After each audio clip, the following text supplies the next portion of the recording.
So Natalie is, she's giving general greetings from NSA for General Nakasone. But a couple of years ago, Natalie was designated as our primary point of contact for the foundation. And we really, really needed somebody who could be our go-to person in there instead of having to work a little bit of this, a little bit of that, a little bit of that.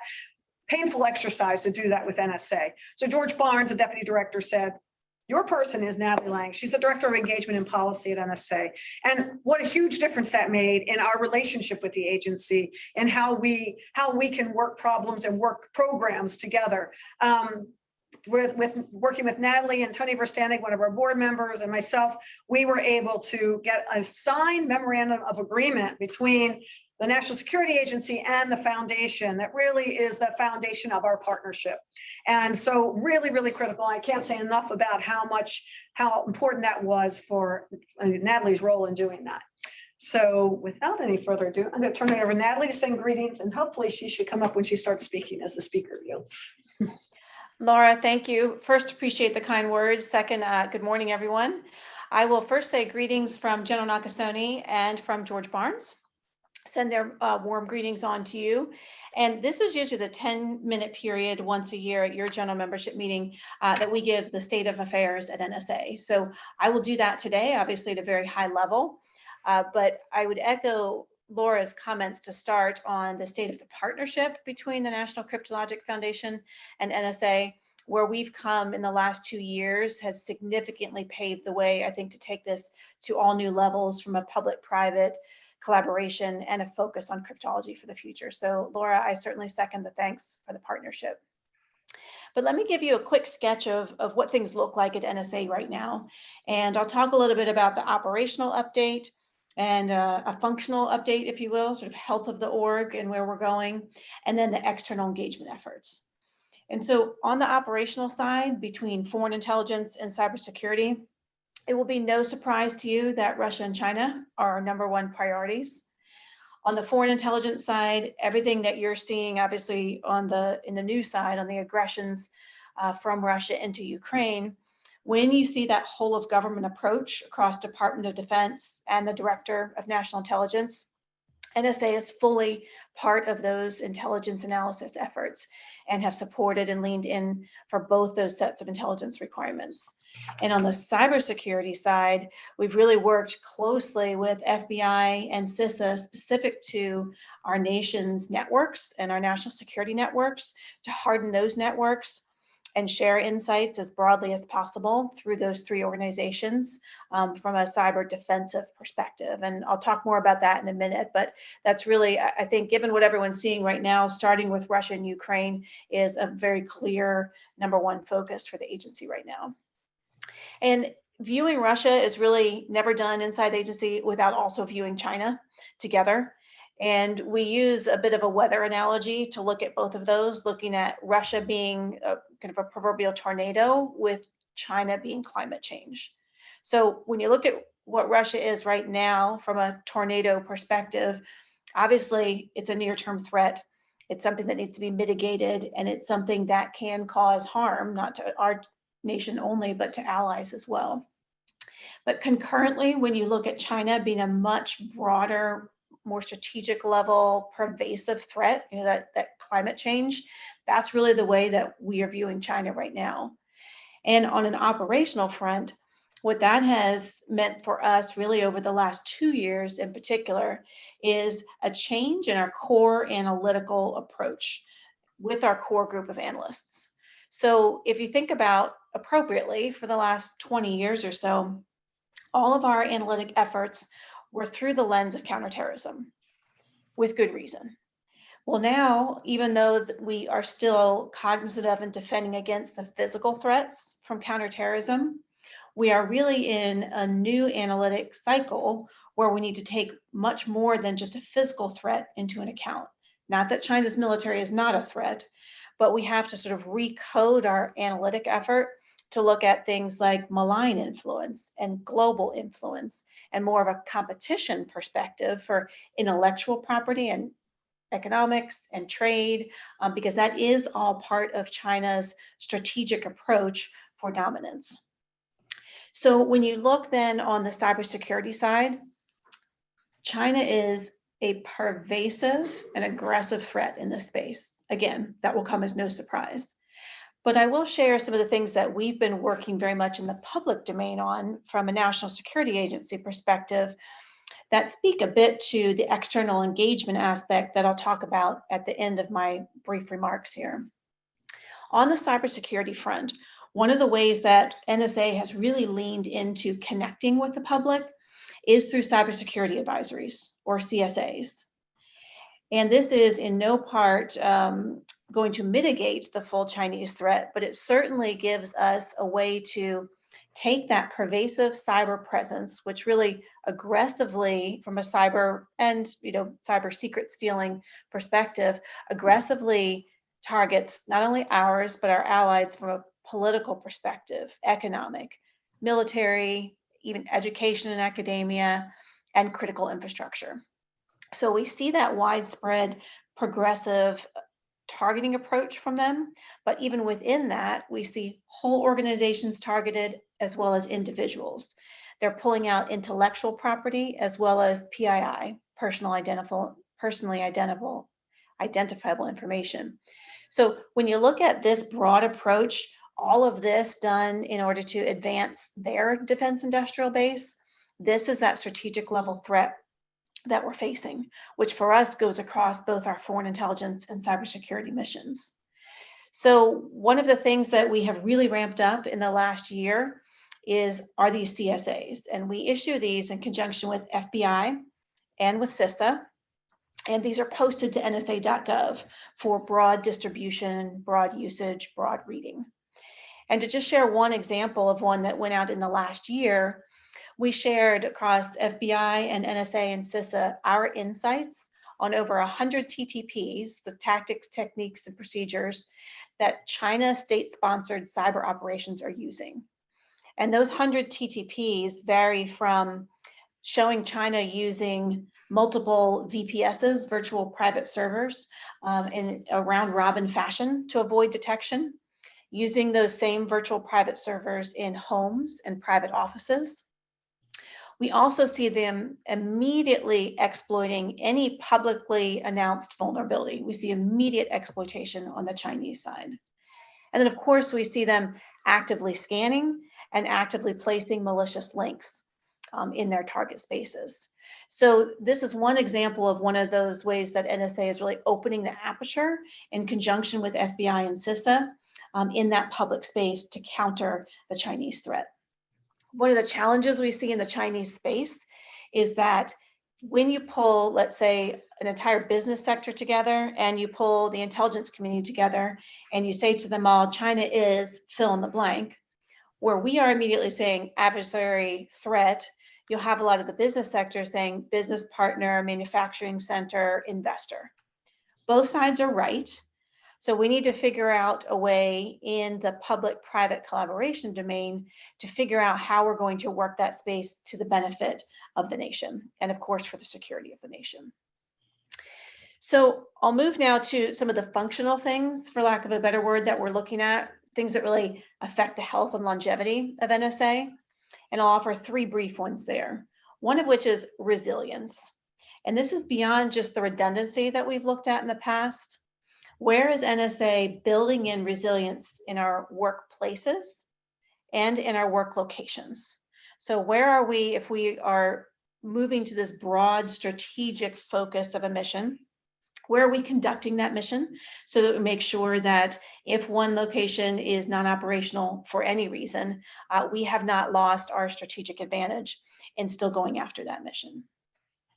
The second piece of that functional or the health of the agency look is, what does the post-pandemic workforce look like? We obviously are not an agency that can have primarily work from home. That said, we have significantly accelerated some of the things we had in place before COVID hit for working in an unclassified environment. And so that really bleeds into our second and third efforts, which are recruiting and hiring. So recruiting from a cybersecurity perspective, we are no longer the only big cybersecurity game in town of necessity. This is something that is across all industries now. And so I don't think it's necessarily a recruiting challenge for us, but it is becoming more of a retention challenge.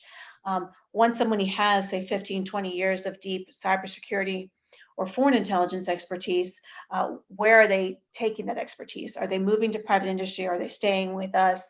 So these are all things we're looking at to remain resilient, to remain competitive in our own job market, but of course, maintain competition as we are trying to grow very large strategic mission mindsets. And then, of course, hiring and the time it takes to get into the agency. This is something that General Nakasone is very much on the forefront of his near-term goals, is to reduce the time it takes to get into the agency as much as possible while retaining our competitive edge to still keep bringing in the diverse and expert talent that we need at the agency. And then finally, since I think we're running a little bit behind on time, I'll just speak briefly to NSA's external engagement efforts. There are two near-term efforts that we have recently launched that are critical to this. One of which you heard Laura Nelson mention, and she'll talk more about later in this meeting, National Cryptologic Foundation Memorandum of Agreement that we signed just a few months ago. This is a key collaboration partnership for NSA moving forward to work in the public-private space for obviously cryptology and cybersecurity efforts, but also for cyber education, building STEM pipelines, and innovation in that public-private space. What does that look like to benefit both private sector and public sector? The other effort that we started was what we're calling an engagement panel through our advisory board. We've brought in external private industry folks who work in, like a chief marketing officer, CEOs, CIOs, to help us shape what our external messaging looks like outside of the building. The foreign intelligence mission is a little bit harder for us to speak to than the cybersecurity mission. Cybersecurity vulnerabilities are well understood. It doesn't take a lot to convince the American public that, hey, this is a threat, and here are the agencies working in the United States to counter that threat. Foreign intelligence mission at NSA produces tremendous outcomes for the agency. For the nation from the agency's efforts, but it's harder to talk about given the sensitivity of the sources. So we're working through what does that trust and confidence enabling from the nation into NSA, what does that look like? And so those are two big pieces of our external engagement strategy. And I'll close with saying that we are putting together all of our external engagement, sort of forward-facing entities together into one organization in NSA with the intent of strengthening all of those voices that are in that external engagement realm. So one of these you know well, it's the National Cryptologic Museum. You'll hear from its director right after me, Vince Houghton. But also we're pulling together our Center for Cryptologic History, and we have created academic engagement coordinator positions and industry engagement coordinator positions. We're combining all of those with a team that we're building up to work specifically the relationship with NCF and to really live out this memorandum of agreement that Laura and I just mentioned was signed between the two organizations.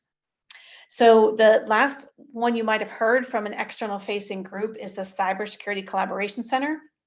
This is an organization that we created about 18 months ago, specifically based on some new legislation called NSM 8, if you've heard of this, National Security Memorandum 8, which does two primary things. It allows NSA to do bidirectional sharing between the defense industrial base in the United States and NSA. And it also allows us to enforce some of those national security system standards in a way that we're able to hold organizations more accountable than we were before. It has been a significant and immediate success in the bidirectional sharing effort. And those are certainly feeding into some of those cybersecurity advisories that I mentioned earlier. So I will pause there. It's a very brief status of where we're at, but I'd say the most important tone of today is to reinforce the fact that we are excited about this partnership with NCF and looking forward to next steps from there. So Laura, thanks for the time today. I'm going to leave my seat to Vincent. Before Natalie goes, and then we'll have to go back to share screen. I just want to say one thing before Natalie. So Natalie didn't say it, but she is going to be leaving her role in August to become the Director of Operations at NSA. So congratulations, Natalie, well deserved, and I'm sure it's a job you're going to do extremely well, no doubt. So we are going to be in capable hands. Replacement is Jessica Burns, who I know well, and so there will be a seamless transition. I'm confident. So Thank you, Laura. I think you guys are cold, aren't you? So we do. We can fix that. So let's pause a minute while we get the share screen working. Have a seat. Well, Sarah, Yes. we're gonna take it. You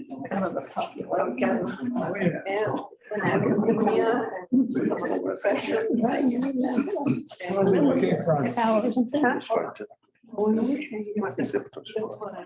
Yeah, want that one. No, you want this. Okay. Not this much. You need to share. Okay. And then it's gonna be persnickety. Yeah, still. I can advance it. Okay. Yeah. I was like, persnickety, unless you did that. Okay. All right. All right, now I'll go back.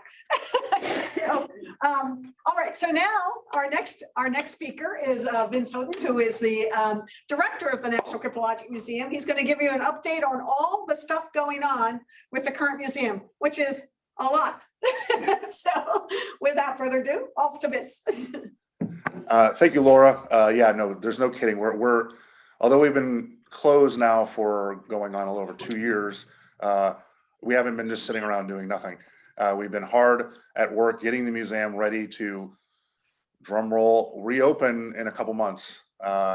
We actually have a not written in stone, but written in erasable pen, dry erase marker date of when we're thinking about reopening. It's going to be late September-ish time period. We're actually getting the building back in a couple weeks, which will be the first time in a long time that we can actually get inside there and do some work. So lots to look forward to. You want to advance the slides? One more, that's just me. All right, so a little bit about what we've been doing in the last 2+ years. There's a lot of ongoing projects. Some of them have been completed, some of them will never be completed. They will be continuing ongoing. But really, excuse me, we took a step backwards in many respects and said, okay, we've never had the opportunity to be down and not have visitors and not have the constant need to be doing museum business. So let's take this time to actually do a full from the beginning reconceptualization of the museum. And it wasn't redesign for the sake of redesign. It was essentially, let's go back and make sure we know why we're doing everything that we're doing. You know, get rid of the assumptions, get rid of the, you know, we're doing this way because we've always done it this way, and say, let's make sure that everything that we're doing has a reason. Let's make sure that everything we're doing falls within the mission of the museum. This is really the first time this had been done since the inception of the museum, for good reason. It's because you have to not be doing anything else, right? You have to have a museum that doesn't have visitors to sit back and say, let's rethink everything. And we did this from top to bottom. We redesigned the museum from top to bottom. It's still going to look the same from the outside as it always has, but the inside is going to be dramatically different. New floors, new roof, new ceiling, new walls, places where there were walls that there aren't walls anymore, new spaces within the museum. Everything from top to bottom has been rethought, and in many cases we've changed some directions of things. And really the concept that we're trying to go through is one that anyone who has done SIGINT in their lives or studied intelligence will understand. Is we're trying to separate the signals from the noise. We're trying to make it easy for a visitor to see what's important and what's interesting and what is unique about the museum. So we really stripped it down to the minimum, and we realized, I've always been a proponent of take advantage of your assets, of identify what you do well, and then hammer it home. In the case of what we do well is we're the National Security Agency, which means we have a lot of good stuff, right? We have a lot of really good artifacts. First of something, the only of something that was used in a historical event or by an individual person. And so we're really focusing on emphasizing those things. And to do so, we've rewritten over 200 labels, kind of just changed the kind of tone and ideas behind how we're getting this information across to the visitor. We don't want to overwhelm them with a lot of new information. We don't want to overwhelm them with a lot of just covering the walls with writing. We want to let the artifacts do the talking. We want to make sure that people are able to understand why a piece of history is so important, why some cryptologic invention mattered so much, whether it was breaking purple or Enigma or the hotline during the Cold War or the nuclear codes or other things, why this stuff matters. And we don't want things to get in the way of the artifacts. Speaking of artifacts, we took the time, because we had it, to go one by one through every artifact the museum owns. Over 5,000 of them, and we actually did this more than once. We did this twice. We went through all of them, deaccessioned some things that didn't make sense, that we had boxes of cords that didn't go to anything in our holdings. We had chairs and other things that weren't important. They were just chairs. They weren't like the chair that, you know, some important director sat on or a president. It was just a chair that somebody decided to give to the museum because we were the museum. So we went through, we deaccessioned stuff. We figured out what we had and what we didn't have. This is really the first time this had been done as extensively as we did it. We wanted to make sure two big things. One is we wanted to know what we had, and I'll get to that in a second. The other thing is we wanted to make sure that we were taking care of these assets. A lot of the crates and storage assets at Dorsey Road, where the warehouse is, were falling apart, hadn't been looked at in decades, were not necessarily what a museum would want to have in order to maintain artifacts that are decades old, in some cases older than that. So we wanted to get new crates. We wanted to get new systems which will allow us to preserve documents, allow us to preserve some of these more fragile artifacts that go back, and aren't necessarily made of steel and metal that survives much better. Some of these are made of wood. Some of these are made of materials that are basically disintegrating in front of our eyes. And in order to make sure that our next generation is able to enjoy these artifacts as much as we are, we really focused on how do we go about maintaining the environment to make sure these artifacts survive. And that goes for inside the museum as well. A lot of what we're trying to do when it comes to infrastructure is with the idea in mind of everything that goes inside the museum is one of a kind. Everything that goes inside the museum needs to be preserved for many decades to come.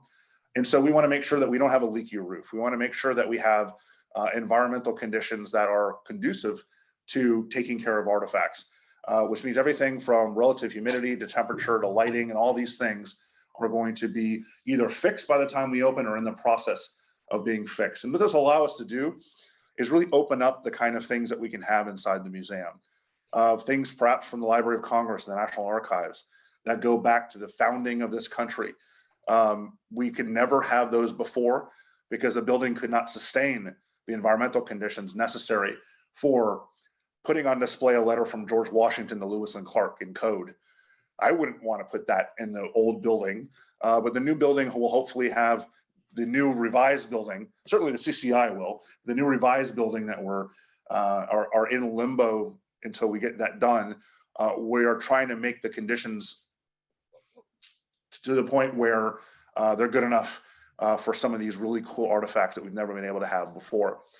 And then we've had some surprises. When you go through 5,000 plus artifacts, many of which haven't been looked at in decades, you may discover some things that you didn't know. We've actually found multiple artifacts that people didn't think existed anymore. In fact, articles were written about certain artifacts we discovered that said, there is no known example of this in the world. Of course, that article had a photo on it where the caption was courtesy of NSA. That was our first hint. Well, if they got a photo of this thing and it's from us, then maybe we got it, and we did. And this happened multiple times. It happened where we had artifacts that had been listed as just like German cipher machine. And it turns out they were incredibly important for American intelligence, and particularly Cold War American intelligence. And you'll get the chance to see these when we open. I'm not going to give too much away because I want you guys to come take a look at the museum. But these are things that were thought to be long lost, and maybe in things that people didn't even know existed because they were so top secret when they were in operation. And then when that operation ended, they were just put straight into the warehouse without the kind of public knowing they existed in the first place. That being said, even though we've gone through our holdings, that doesn't mean we're stopping collecting. We are in a full force collections operation at this point. One of the things that we've strove to do is to be a dynamic museum. We don't want a museum that just stays the same. We want an ever-changing museum. We want to make sure that every time you pop in, there's something new to look at. So we've created designated temporary exhibit space where we'll have rotating exhibits. And so every 3 months, every 6 months, there'll be a new exhibit to where it will be something that you've never seen before. Like I said, we're also potentially in contact with LOC and with archives, that when we figure out whether or not our building holds the air it's supposed to hold, we might be able to rotate some early artifacts there as well. But we are also looking to collect. We've created new relationships with not only other IC agencies, but also within the US government and outside, places like DARPA, who's giving us artifacts, places like NASA, who is not only looking to give us artifacts, but also is creating a film for the new museum. So we put the public on notice. We put the NSA on notice.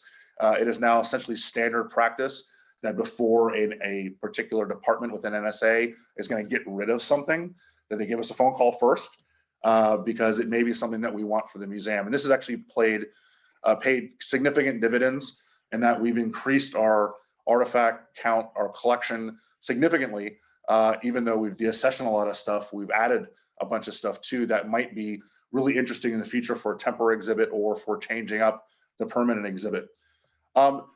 This brings us kind of a broad philosophy of what we're looking at here. Is we're not really looking to reopen the National Cryptologic Museum. We're really talking about this as a grand opening of Museum 2.0, of kind of a different philosophical shift from before. And the only thing that allowed us to do this was COVID. One good thing that came out of the COVID shutdown was that we could kind of revitalize and reimagine what the museum should be. So we're really looking at this philosophically as a brand new institution, as a stepping stone, 2.0 to lead us to what will eventually be in the CCEI. And our main purpose in life at this point is to turn the Cryptologic Museum into a destination, into not just the place you stop on the way from Washington to Baltimore, or if you've got a couple hours to kill before your flight from BWI, but somewhere that tourists will go to Washington or go to Baltimore and other places and say, we need to make the Cryptologic Museum part of our vacation. Yeah, we need to do air and space and American history, but we need to go up to the Cryptologic Museum. It's not that far, and it's so cool and so interesting that we're going to make it part of what we're doing. And the key to that is we're going to ask a lot of you for help, and everyone who is a fan of the museum, because it's in my opinion that the museum is only being held back by the world's knowledge of our existence. That if people know who we are and they know what the museum is all about, then they're going to want to visit. And we did over last summer, we did a small loaned exhibit to the International Spy Museum. So that got the name of the museum in front of about 100,000 visitors. And I kind of sat down there and listened to them. They said, this stuff's amazing, but what is the National Cryptologic Museum? And that to me was the crux of our problem, is that we are not well known. And so spread the word, tell your friends, tell everybody else, and spread it around that we exist and we're cool. And we're great for the history of not only NSA, but also the cryptologic field here in the United States. Slide, please. All right, just a little couple changes, give you a little bit of idea into the timeline of what we're doing moving forward. Is we expect to get the building back. This says in a month. I'm being very conservative here. The expectation is by the end of May. So in a couple of weeks that we will be back in the building. That doesn't mean we're going to open anytime soon. There's still stuff they need to fix, like the roof, and they're redoing the bathrooms. That will not be done until August. So the expectation is mid to late September for a reopening of the museum. For those of you that have been around a lot, this new operating hours will seem very different to you. We are going to be open every Saturday, not just the first and the third. When I didn't work here, I always woke up on a Saturday and said, I want to go see the Cryptologic Museum. And it was always the Saturday they weren't open. So we've decided, you know what, we're going to be open every Saturday so that people the opportunity who work can come by the museum. As a trade-off, we're going to be closed on Mondays. But you'll notice Wednesdays, we'll have extended hours, also an opportunity for people to come by after work so that we can get people who don't necessarily have the opportunity to go to the museum before can go to it now. And then finally, You see adjunct docents. We're going to actually have two different kinds of docents for the new iteration of the museum. We, of course, are still going to have our amazing docents who have been volunteering for so many years, whether retired NSAers or other people who are knowledgeable in the field. We love to have you. We hope that you all come back and help work with us. And if you've never done it before, we hope that you will volunteer to be a docent. The knowledge and experience that you pass along to our visitors is absolutely invaluable. But what we've also done is we've created a program here at NSA where current employees of NSA can volunteer to be an adjunct docent. What that means essentially is they can take a couple hours out of their week and come docent at the museum. And they don't have to do it after hours. They don't have to do it on a Sunday or a Saturday. They can actually do it as part of their workday as long as their leadership signs off on this. Very similar in the idea for those of you that worked here that there are several hours a week that you're allowed to exercise on the clock. We said, why not have the opportunity for people not to have to wait till they retire to volunteer at the museum, but actually bring some of their knowledge, bring some of their experience to spread that to our visitors. We think that this is going to dramatically enhance the visitor experience to where not only do you have a 35-year veteran of NSA who can talk about some of the history of these objects and actually working on them, but you have somebody who is currently working and can talk in broad sense, of course, about cryptology, about math, about some of these other engineering and scientific things that are happening at NSA, and of course in an unclassified environment, but get that directly to the visitor and really enhance their experience and become something that we're always looking for things that you leave and want to tell people about. And this we think is going to be one of those things where visitors will go and tell their friends, my God, you got to go to the National Cryptologic Museum. It's so cool. I was able to talk to someone who actually worked in the field. So that is our plan moving forward. So if you advance the slide, I will give you a little bit of idea of what the building looks like right now, which is a disaster, but it's on its way. This is a view of the main gallery of the museum. For those who remember the museum from 2 years ago, basically you would have been looking at the bomb right now in the middle of that floor, the area in front of you. To your right would have been the World War I Zimmerman telegram. All the way in the back, you're looking at the back room that had purple and other things in it. That's the view. So you can see that there's a lot going on. Next slide. This is basically the view coming, they're about at the same slide, basically. This is one with it painted black. Go to the next slide. This is one before the archway was painted. This is basically the view from the front door, the visitor entrance. To the right, that's where the foundation wall was. We've created a space for a really cool new area for the foundation that will allow people to actually look and read it and understand what's on it without being in that choke point right when you walk in the door. You can see the bomb is on this picture. That's not where it's going, don't worry. It's not going to clog up right in the beginning. That's just getting it out of the way so that we can actually work on the building itself. It is going to be moved to a whole nother location. But you can see the walls, the ceiling, the roof, everything else. Next slide. So this is, as you can see, we still kept the Gallery 3 IAD wall space there, but everything else has been stripped out. In the old museum, you would have seen a bunch of supercomputers here, and the riser for the supercomputers is no longer there. We're trying to open up the space so that it's much easier to navigate through the museum, and there's much more room to move around. You'll notice to the right that there's a wall, if you remember correctly, that wasn't there before.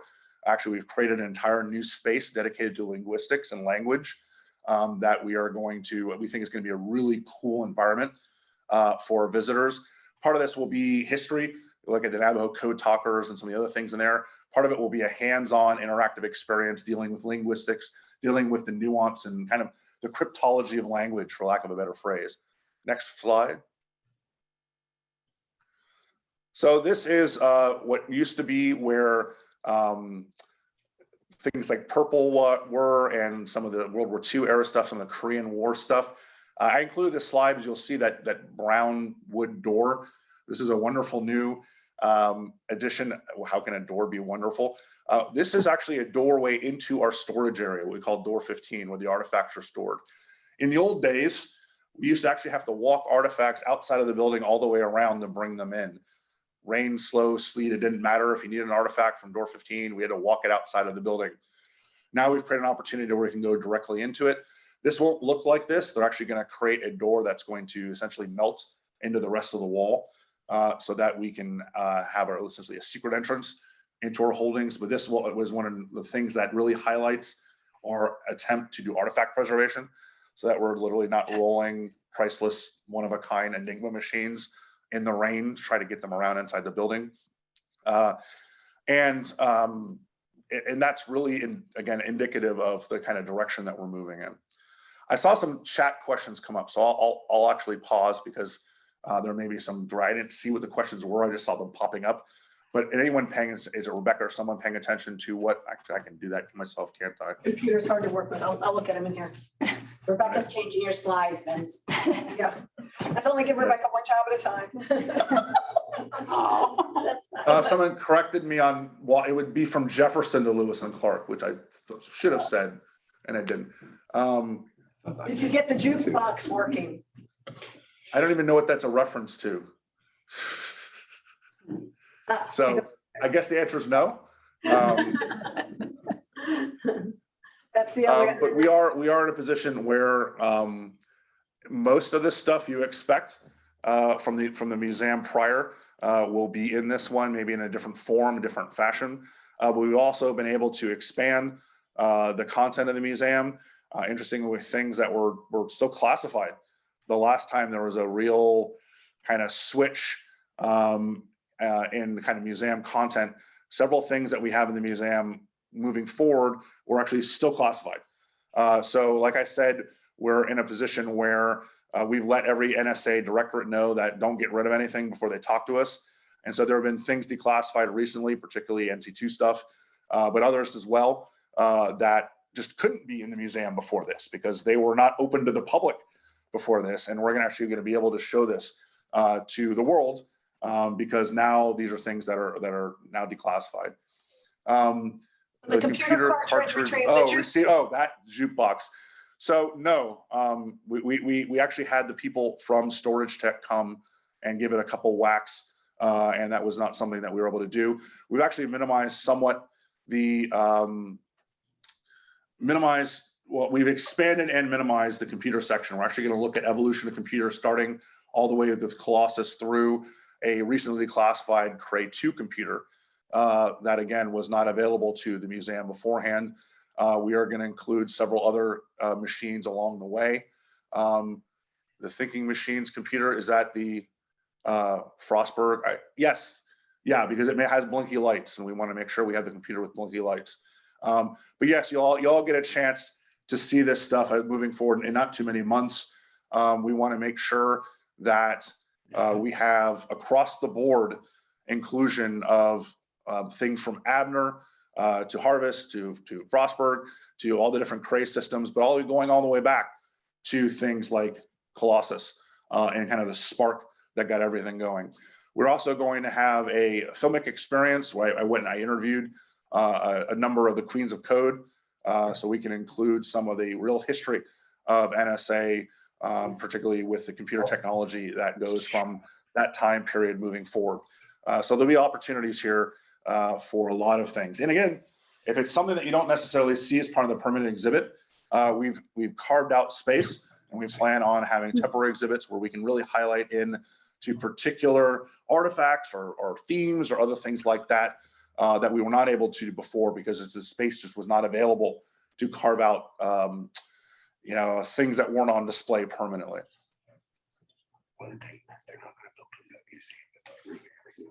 Any other questions? All right. I have one quick question for Vince Bill Yep. Stramberg. Do you have, we're glad to see that you're doing what we did out at NRO, which is request all the programs to contact you before they dispose of anything. Do you have a way of storing your classified stuff for a while until it reaches a point where it can be declassified? Hey, Bill, I didn't know you were there. Good to see you. Talk to you again. Absolutely. There's the classified storage that we have available to. We actually have a number of artifacts, probably in the dozens, that are still classified. And yes, you're exactly right. We're just basically sitting on them, waiting for enough time to pass or or we can start moving them through the process of declassification. So absolutely, there are things that, one of the great advantages of having these directorates keeping their eye out is they can come to us a year or two before something's going to be declassified and let us know it exists. And so we can start planning ahead for when it finally does get declassified.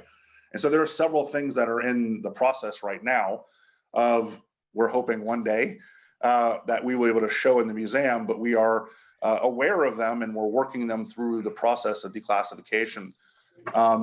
I can answer the NRO question. It does, but you can't go to it. Does it have a museum as well? Basically, yes, it's really cool. Bill was fantastic in getting artifacts for that.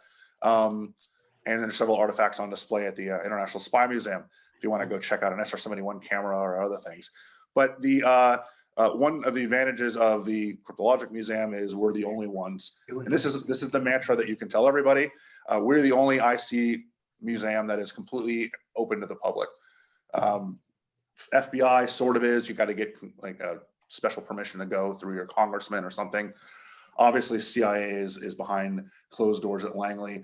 NRO, you got to get close enough to the museum to see it, which is not something that you can do if you're Joe off the street. One of our claims to fame is that, you know, if you're Bob from Kansas and you're visiting DC, you can just drive on in and visit the museum. And we want to make sure everyone knows that. We'll plan a visit when you're open. So soon enough, one day. I have one last question. How feasible is to have list or a link the museum through the Smithsonian organization? They have a big umbrella with many museums, and perhaps if they can list or set up a link so it can be exposed to the community. So the answer is, sorry. An affiliate, yeah. Yeah, you're correct. Affiliates tend to be for private museums. We do have an indirect, informal affiliation with the Smithsonian. I know people very well at the museums that kind of have the same subject matter as we do, particularly air and space. I'm well versed like with their people from top to bottom, curators and collections managers and others. Part of that is working with NASA that we're doing at a very close level. It's difficult. In many respects, the Smithsonian is less willing to work with us than we are with them. I think that's also true across the board where there is this issue of, do we work with NSA?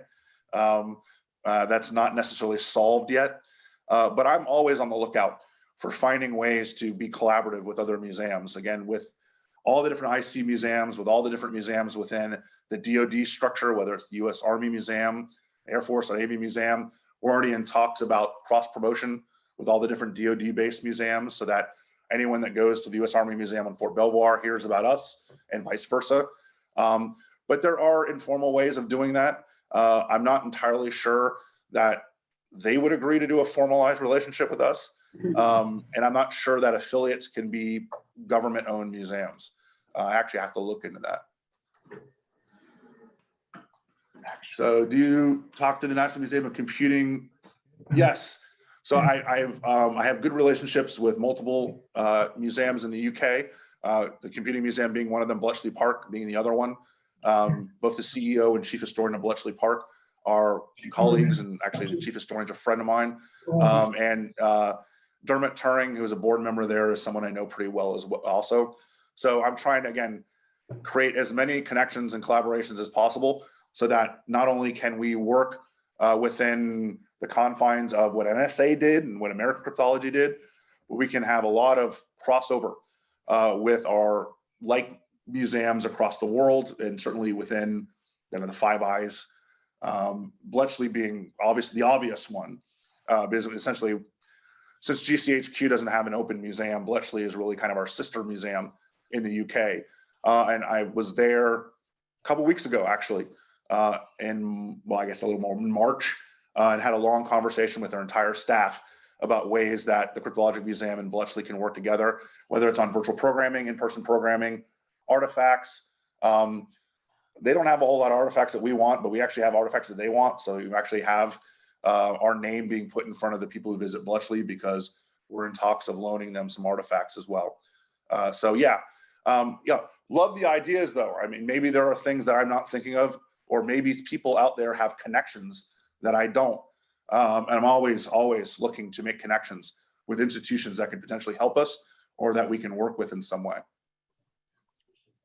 Okay, we're running short on time, so we're going to need to move forward. So thank you, Vince. And if anybody else has any questions, just put them in the chat and we'll get them over to Vince. And he can email. We can email him and get some of the answers.